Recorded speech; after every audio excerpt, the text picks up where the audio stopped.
নমস্কার বন্ধুরা, আজকে আমরা শেয়ার করব বাঙালির অতি প্রিয় মাটনের পাতলা ঝোল।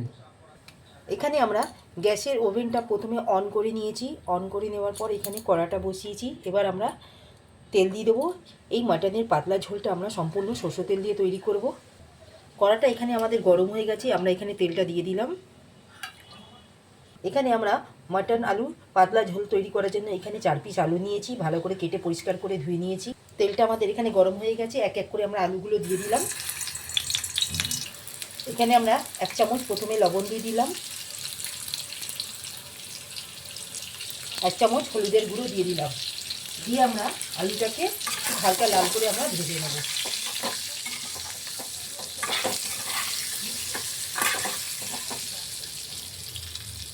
এখানে আমাদের আলুগুলো ঠিক লাল হয়ে গেছে, ঠিক আমরা ভেজে নিয়েছি। ঠিক একটা পাত্রের মধ্যে আমরা তুলে নেব। আলুগুলো আমরা লাল করে ভেজে একটা পাত্রের মধ্যে প্রথমে তুলে নিলাম। আমরা এই তেলের মধ্যে আমরা গরম মশলা আর তেজপাতার ফোড়ন দেবো। এখানে গোটা গরম মশলা আর তেজপাতার ফোড়ন দিলাম।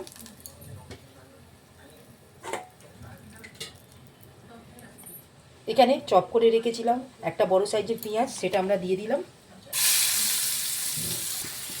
পেঁয়াজটা আমরা হালকা লাল করে ভেজে নেব। প্রথমে যতক্ষণ পেঁয়াজটা ভাজা হচ্ছে, এখানে আমরা একটা মশলা তৈরি করে নিয়েছি। মশলার মধ্যে নিয়েছি এখানে আমরা আদা রসুন, ভালো করে একটা স্মুথ পেস্ট তৈরি করে নিয়েছি। পেঁয়াজটা ঠিক আমাদের লাল হয়ে গেছে, এখানে আমরা আদা রসুনের পেস্টটা দিয়ে দিলাম।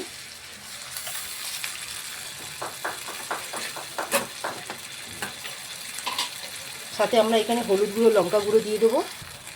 হলুদ গুঁড়ো 1 চামচ দিলাম, লঙ্কার গুঁড়ো 1 চামচ দিলাম, জিরের গুঁড়ো এখানে আমরা 1 চামচের মতো দিলাম। দিয়ে সমস্ত মশলা আমরা ভালো করে মিশিয়ে ঠিক 1 থেকে 2 মিনিটের মতন আমরা কষিয়ে নেব, যাতে কাঁচা গন্ধটা না থাকে। এখানে আমরা লবণ 1 চামচের মতো দিয়ে দেবো। এখানে আমরা একটা বড় সাইজের টমেটো নিয়েছি, সেটাকে আমরা স্মুথ পেস্ট করে নিয়েছি, সেটা আমরা এই মশলার মধ্যে দিয়ে দেবো। দিয়ে আমরা ভালো করে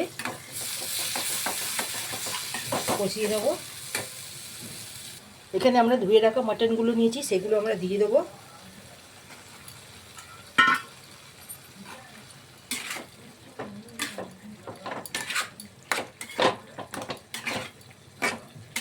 দিয়ে আমরা 1 থেকে 2 মিনিটের মতন ভালো করে কষিয়ে নেব। বন্ধুরা দেখুন, মাটনটা ঠিক আমাদের কষানো হয়ে গেছে। ঠিক এই স্টেজে আমরা এখানে কুকারের মধ্যে দিয়ে ঠিক 2 থেকে 3টে সিটি আমরা দিয়ে মাটনটাকে আমরা সেদ্ধ করে নেব। মাটনটা আমরা কুকারের মধ্যে দিয়ে দিয়েছি। দিয়ে এখানে আমরা জলটা দিয়ে দিলাম। দেওয়ার পর এখানে আমরা আলুগুলো এই কুকারের মধ্যে দিয়ে দেব।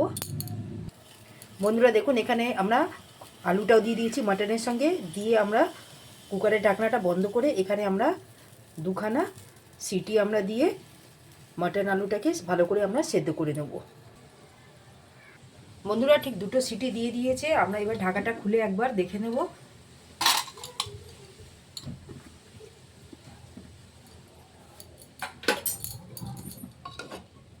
মাটনটা দেখি আমাদের কতটা সেদ্ধ হয়েছে।